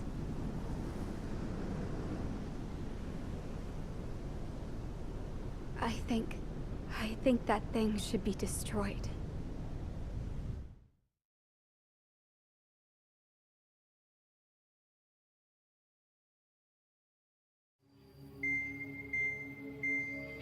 It's time for the briefing. Although, since we don't have any contact with HQ, it's not like this is an official mission. Anyway, it looks like the seizure of Tyler Island and the relief from Osea have been postponed. In the meantime, we just have to do what we can to survive. Since losing its capital city of Ferbanti, Erusian forces have separated into smaller, autonomous factions. It looks like Erusia's largest force and leading faction will pass through the area around this base. The space elevator is significant to them, so they're probably heading there. Should we intercept? Why? I doubt they're gonna start a fight now. Our top priority should be to get home. Let's go already. Yeah. It's not like we have the supplies, power, or even a real reason to put up a fight. But what are we going to do if they bring the fight to us? We need to be ready to push them back. If we head inland from here towards Erusia, there's an old castle that's been converted into a stockpiling base. Shalaji Castle. It's currently occupied by some of the Erusian forces that broke off, but we need ammo and fuel. They appear to have converted a freeway into a runway, so we can expect them to have the capacity for air combat. But they'll be easier to handle than Erusia's lead faction. Well, we can't use all our aircraft to attack. The transport carrying the stolen supplies needs support. Okay, Strider Squadron. You head out first, and neuter the dogs at the stockpiling base. Rendezvous with Cyclops Squadron, who will bring the transport. Then we bring the supplies back to this base. Got it. Aircraft are our only threat. Sounds good. We'll make it. We're all gonna fly home. Together.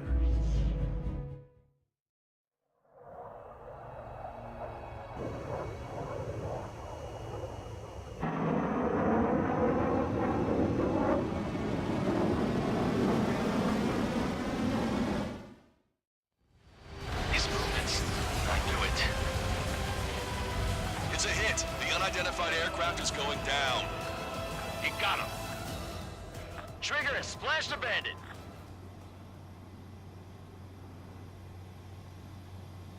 Can you hear me? Pilot with the 3 strikes. This was all due to my ego. I unleashed pure chaos upon this world, just so I could keep my wings. Put a stop to the drone production.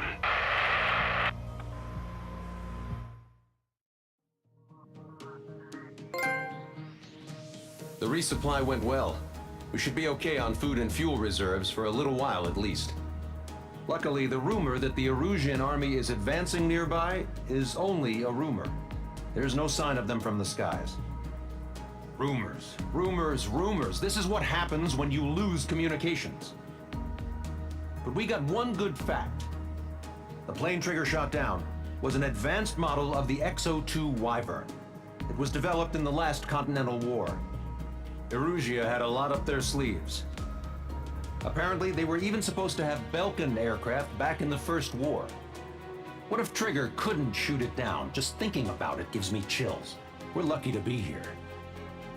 In war, you never know what's lurking behind the curtains. But it looks like everything's loose now. Solid chain of command, rest periods after sorties, a battlefield where you know friend from foe. All of that's gone now, lost in a fog of confusion. Feels like a distant dream. Now, just how the hell are we gonna get out of this mess? When we got to the mainland, we found the space elevator's support facility. I guess this was the factory where they built the gigantic structure the elevator traveled in. There was this little girl sitting in front of a mural. When the princess saw her, she shuddered like she'd seen a ghost. The girl had a stuffed animal. This was the day after the shit went down at Tyler Island.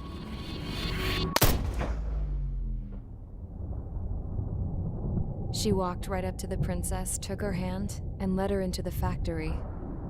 One thing's for sure, they knew each other. The factory had been converted to a production line for Erusian drones. It was fully automated and chugging along, making drone after drone after drone. Once they got inside, the princess stopped and just stood there.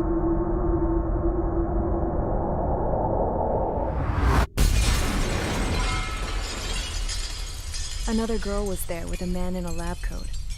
He was trying to use his keyboard, but she wouldn't let him. She took a data chip and threw it on the ground. Then she walked over to us and took the gun from the prison guard's holster. She pulled the trigger and destroyed the chip.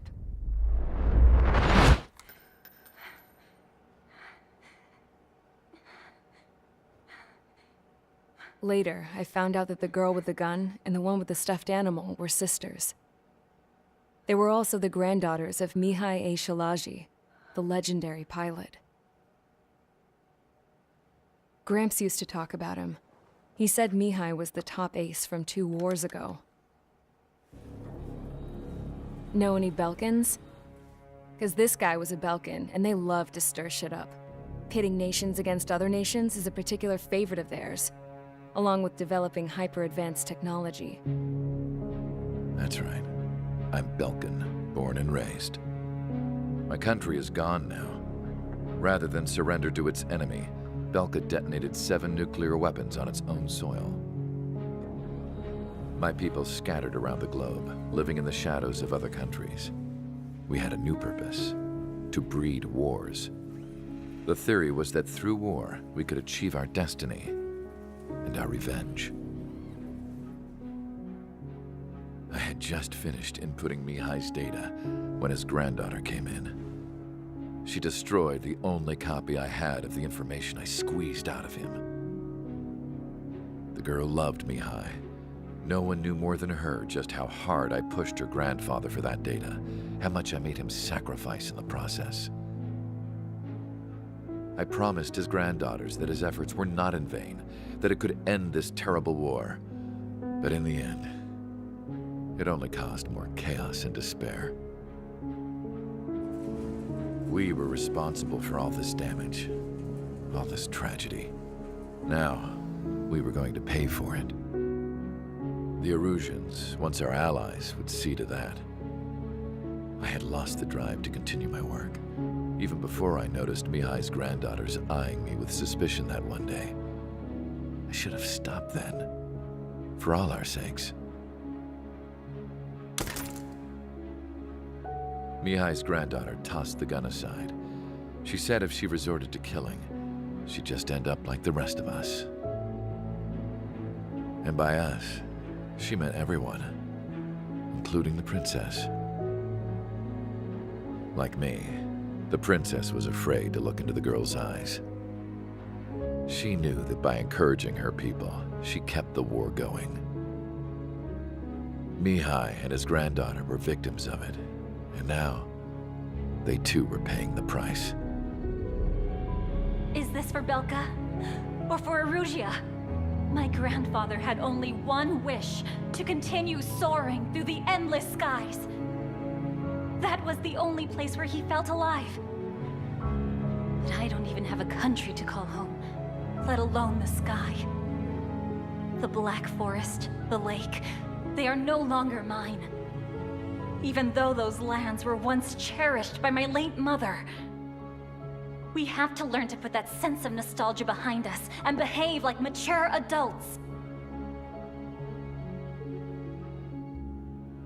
My homeland. She's right. It feels so far away now. The woman with the rifle approached me. She was focused on more pressing issues. I checked the computer. All of the data on the legendary Ace had already been installed. No, I pulled it before it was completed. However, there are 2 aircraft that are already scheduled to be manufactured based on that data. We must destroy the factory. This isn't the only one. There are more facilities just like it, and the 2 planes containing the data will be manufactured at one of those facilities. So, this place runs on solar power that the space elevator generates, right? How about the others? We can destroy the space elevator and cut the power to them. First things first, let's take this one out. I'll show you which locations to target.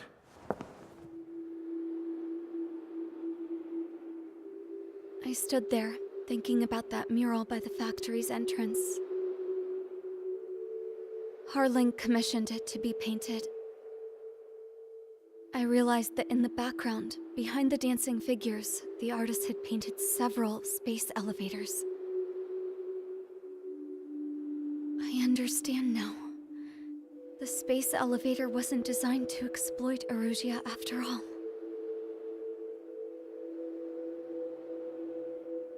Good. And afterwards, we'll bring down the space elevator itself. No matter why it was built, right now, it's the root of this chaos. I wonder which path you would choose when looking at Harling's mirror.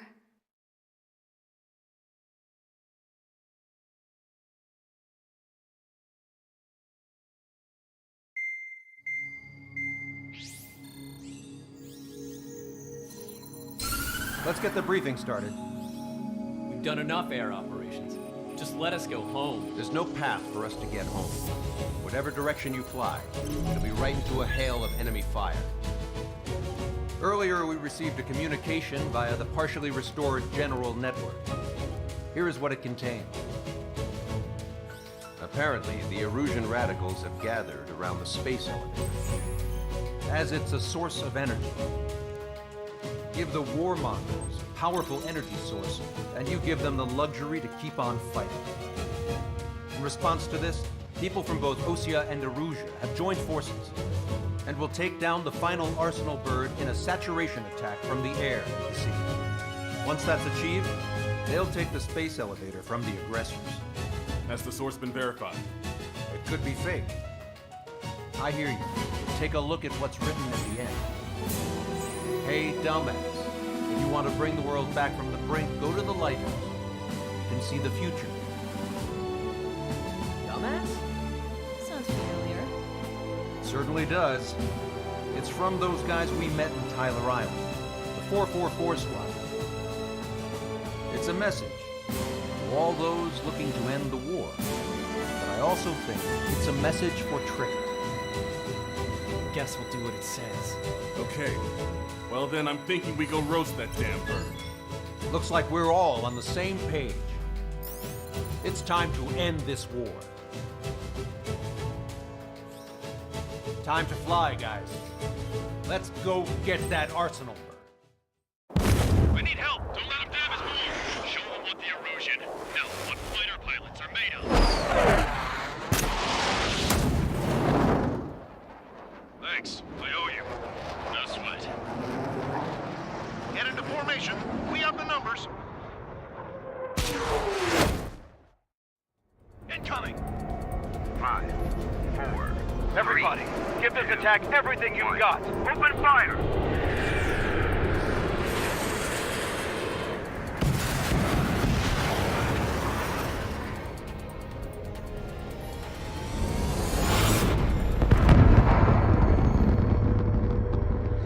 All missiles were shot out of the sky. Attack failed! Cruise missiles did not reach their target!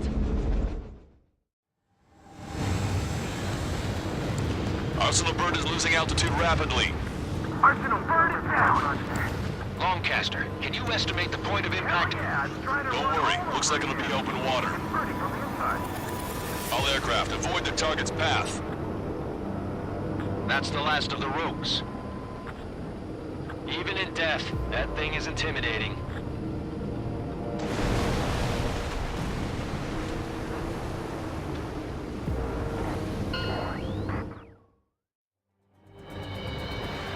All Erusian soldiers around the space elevator. Surrender now, we will not attack. We can hold them off until support arrives. Our unit surrenders. guys better not throw away your lives either. Wait there, Princess. We'll get you down. Don't worry about me. Please just take care of the refugees. I'll parachute down. What? Warning, incoming bogey.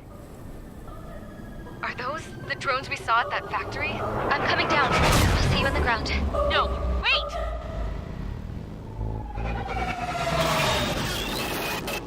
Enemy on my 6. Those guys are bad news. Trigger, boss, do something. Strider 2, missile inbound! Cosette! What? This isn't the time for that. Cosette! Avril, they're headed this way. Get the refugees to safety now. Strider 2, you're hit. Are you alright? Still breathing. I won't be flying much longer, though. There's an Ocean carrier a few kilometers to the west. It ran aground and was abandoned. It won't be easy, but it's the only place you got. Trigger, escort your wingman. Let's get to that carrier. That's all we can do.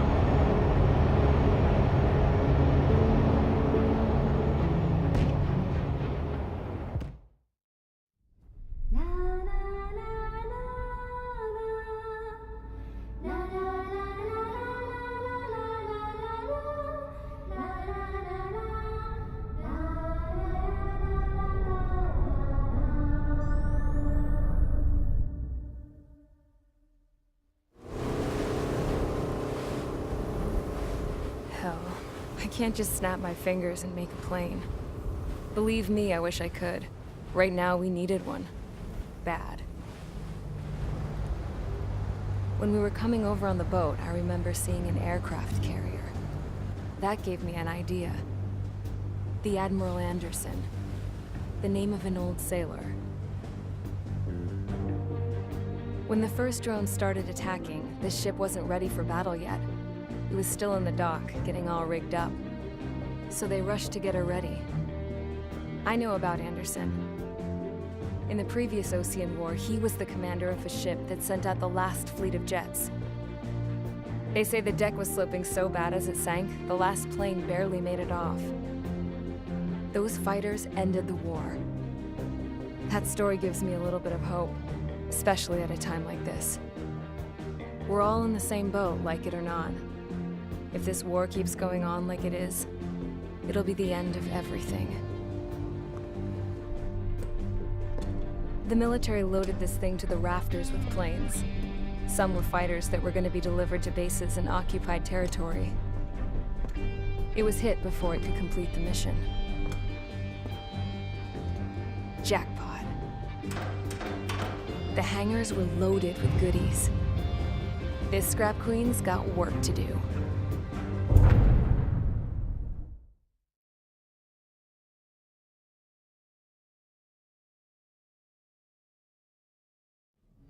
Trigger, everyone, listen up. The operation was a success. Erusian defense forces have been neutralized, and all Arsenal birds are down. However, those 2 new drones buzzing around have royally screwed up our plans. The Ocean and Erusian coalition's air forces are in a sorry state thanks to them. We might not even have any viable aircraft left.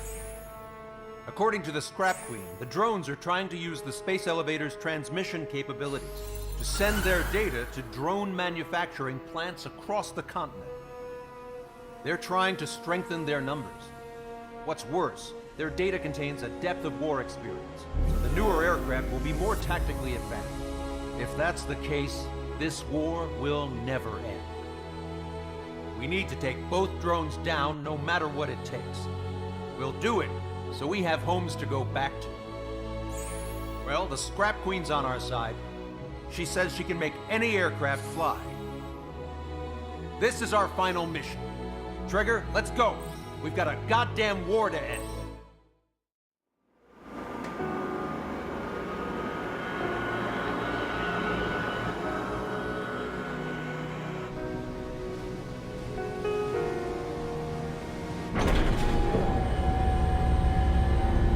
Can I use this? Hey, can you hear me? That craft is in peak condition. I even buffed up the canopy for a nice shine, so you can really see the sky. Take care, Trigger. When you get back, let me know what you saw.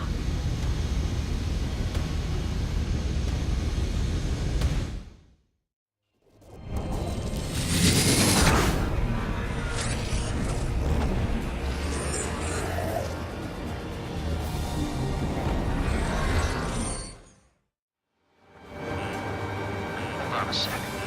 Is it just me, or is that thing trying to read Trigger's reactions? It's observing Strider 1. It's like it's trying to learn from him. There's still one drone left. Who the hell is that?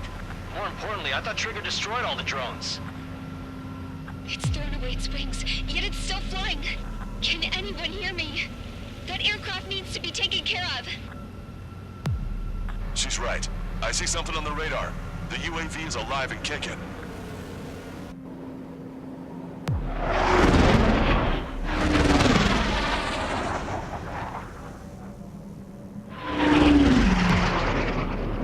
The UAV went into the undersea tunnel.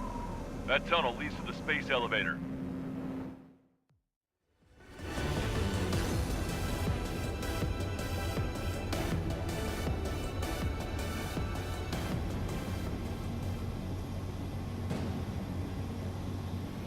I wanted to wait until I had less fuel, but I have no choice. Attempting to land. I don't think my plane will make it. Anyway, here goes. Come on, baby, stay with me just a bit more. Easy. Did Trigger and Carl make it out? Should we send in an evac team? We can't give up. We have to wait. Can you hear me? We're all waiting. A world of darkness needs a light to shine. We're waiting for that beacon of light. Look, it's Trigger. Strider 1 has returned to radar. They did it! That's our Trigger! He's a damn hero. Ah! No doubt. You're better than me. Where's Strider 2? Damn it. Does anyone have eyes on Count? Wish y'all could have seen that. You damn fool. What's your position? Watching Trigger climb. I guess it's my fate to watch from down below. Yeah, well, we're all in the same boat there. Yeah, well, I guess we are. We're sending help. Give us your coordinates. Directly under the space elevator. Elevation is minus 500 meters. Minus? Hey, Trigger. You dumbass. Tell me something. What color's the sky up there?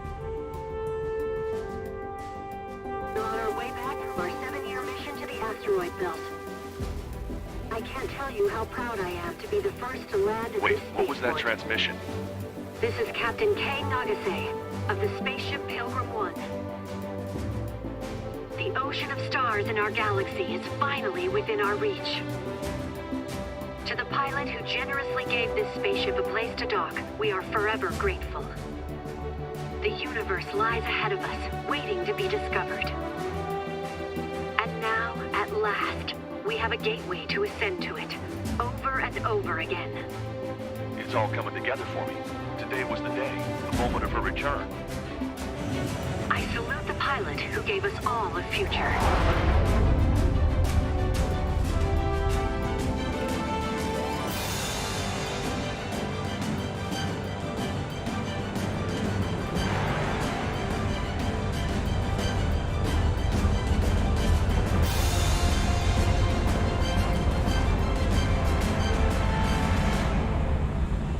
To skies unknown, the path to mankind's vast future remains standing, Granddad.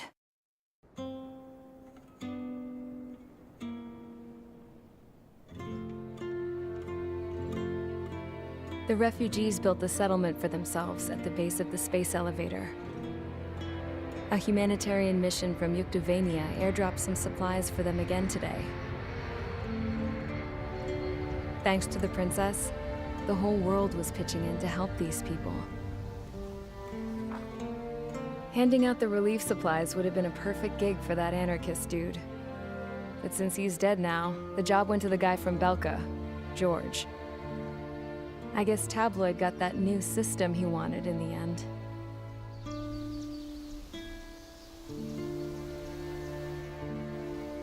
Mihai's granddaughters are helping out too. Mihai. That cranky old geezer's here with us too. I never wanted to create anything, and now here I am, clinging to life. Watching as my grandchildren and their generation make a new future for themselves and the world. Is this my punishment then? All I do is lie here, wasting away. I'll never know the freedom of flying the open skies ever again. I've been grounded, and my wings have been clipped. You know what having peace in the world means? It's being able to die in your own bed at a ripe old age. Peace is what those girls are working so hard for here. We got a bunch more refugees today. And the princess, she's looking to the stars.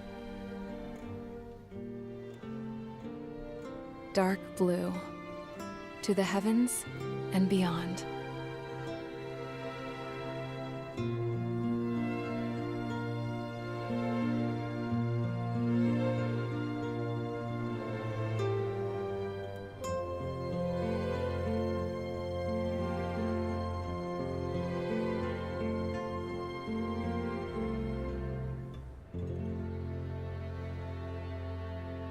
Can you hear me?